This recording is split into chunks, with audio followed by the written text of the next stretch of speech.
منتخب میں ہے کہ ایک فاضل عالم جو کہ عرب کے بہت بڑے عالم تھے نے جناب عباس کے حق میں ایک مصرع لکھا ہے۔ کربلا کا وہ دن تھا جس دن ہدایت نے ابو الفضل کو کی پناہ لی۔ یہ مصرع لکھنے کے بعد اس نے دوسرے اشعار صرف اس خیال سے نہ لکھے کہ کہیں جناب عباس کے حق میں غلو نہ ہو جائے اور امام حسین علیہ السلام ناراض نہ ہو۔ جب وہ سویا تو عالم خواب میں جناب سید الشہداء کو دیکھا۔ آپ نے فرمایا تو نے بہت اچھا مصرع لکھا ہے، واقعاً یوم عاشور میں میں نے جناب عباس کا سہارا لیا تھا۔ اس کے ساتھ دوسرا مصرع یوں لکھ دے، یہ وہ وقت تھا جب سورج کا چہرہ کثرت غبار سے دھندلا چکا تھا۔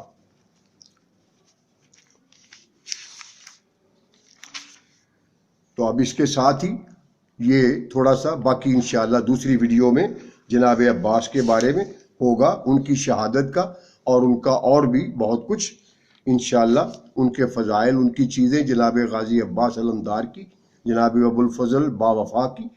تو اس کے ساتھ ہی اختتام یہ اس محفل کا، اور آخر میں دعا کے ساتھ رب کائنات رب السماوات والارض سے دعا کہ خوبصورت ہے وہ دل جو کسی کے درد کو سمجھے، وہ ہاتھ جو کسی کی مشکل وقت میں تھام لے۔ اے مالک کائنات، صبح ہوتے ہی میرے تمام مومنین مومنات کی دلی مرادیں، تمنائیں، خواہشیں، امیدیں پوری فرما۔ اے اللہ، ان کو عزت کی صحت، محبت، دولت، شفقت، رحمت و کشادہ رزق عطا فرما۔